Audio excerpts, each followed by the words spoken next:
सुबह ही आपसे कहा था कि राफेल मरीन की डील पाने के लिए फ्रांस भारत को हर परमिशन देने को तैयार है और उसने वो परमिशन भारत को दी भी। यानी कि राफेल में अब धीरे धीरे इंडियन मिसाइल्स भी लगाई जाएंगी ताकि डॉग फाइट्स के दौरान एक भी चीनी या पाकिस्तानी जेट भागकर बच ना पाए। अब परमिशन के बदले भारत ने जो फ्रांस से वादा किया था यानी 26 राफेल मरीन जेट्स का, तो देखिए उसे लेकर क्या खबर निकल कर आई है।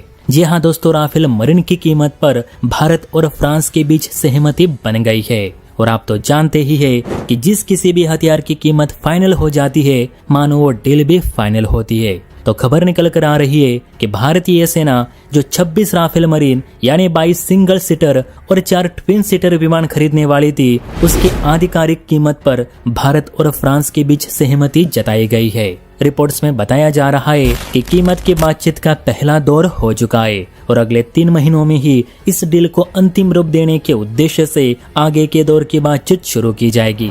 रिपोर्ट्स में यह भी बताया जा रहा है कि राफेल मरीन को भारतीय नौसेना की मांग के अनुसार ही डिजाइन एवं मैन्युफैक्चर किए जाएंगे। यानी जेट्स में खासकर वो तकनीक लगेगी जो INS विक्रांत और हिंद महासागर के अनुकूल होगी। आप सभी जानते होंगे कि इन 26 राफेल मरीन जेट्स को INS विक्रांत पे डिप्लॉय किए जाने हैं, जो कि फिलहाल अकेला समंदर में गश्त लगा रहा है। अब अगर सबसे महत्वपूर्ण पहलू की बात करें यानी इसकी कीमत की, तो ये सौदा भारत के लिए महंगा साबित हो रहा है या फिर फायदेमंद, आप ही कमेंट करके जरूर बताना। तो देखिए, आज से करीब 8 साल पहले भारत ने 36 राफेल विमानों की खरीद के लिए करीब 59,000 करोड़ रुपयों के सौदे पर फ्रांस के साथ हस्ताक्षर किए थे। हालांकि इतने पैसे देकर भी भारत को राफेल के पूरे वेपन पैकेज का एक्सेस नहीं मिल पाया था। अपग्रेडेशन की तो बात ही छोड़िए। अब उसके मुकाबले अगर इन 26 राफेल जेट्स की बात करें तो ये सौदा करीब 40,000 करोड़ रुपयों का बताया जा रहा है।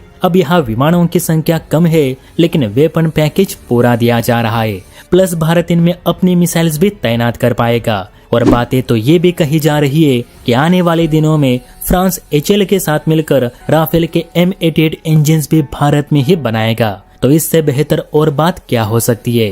वैसे भी राफेल इंडियन नेवी की पहली पसंद रही है ओवर द F-18। चाहता तो भारत नेवी के लिए F-35B भी खरीद सकता था, लेकिन उन्हें इसलिए नहीं खरीदे क्योंकि F-35 में टेक्निकल इश्यूज काफी ज्यादा है। प्लस इस जेट को किसी के खिलाफ भी इस्तेमाल करने से पहले आपको अमेरिका की इजाजत लेनी जरूरी है। आप किसी भी अमेरिकी सहयोगी देश के खिलाफ F-35 को इस्तेमाल नहीं कर सकते। F-35 का वेपन पैकेज बहुत ही लिमिटेड है और मेंटेनेंस कॉस्ट के खर्चे में तो एक तेजस आ जाएगा। साथ ही इस जेट पर अमेरिका कभी भी भारतीय मिसाइल्स इंटीग्रेट करने की इजाजत नहीं देगा। सरल भाषा में कहूँ तो F-35 लेके हम एक पाकिस्तानी F-16 तक मार नहीं सकते। इनसे परमाणु हमला करना तो बहुत दूर की बात है।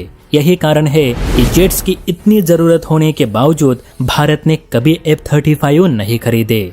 तो आप बताइए दोस्तों, भारत के लिए F-35 सही है या फिर राफेल? अपनी राय कमेंट बॉक्स में जरूर दे। और हाँ, वीडियो अच्छी लगी हो तो चैनल को लाइक एंड सब्सक्राइब भी जरूर करें। जय हिंद।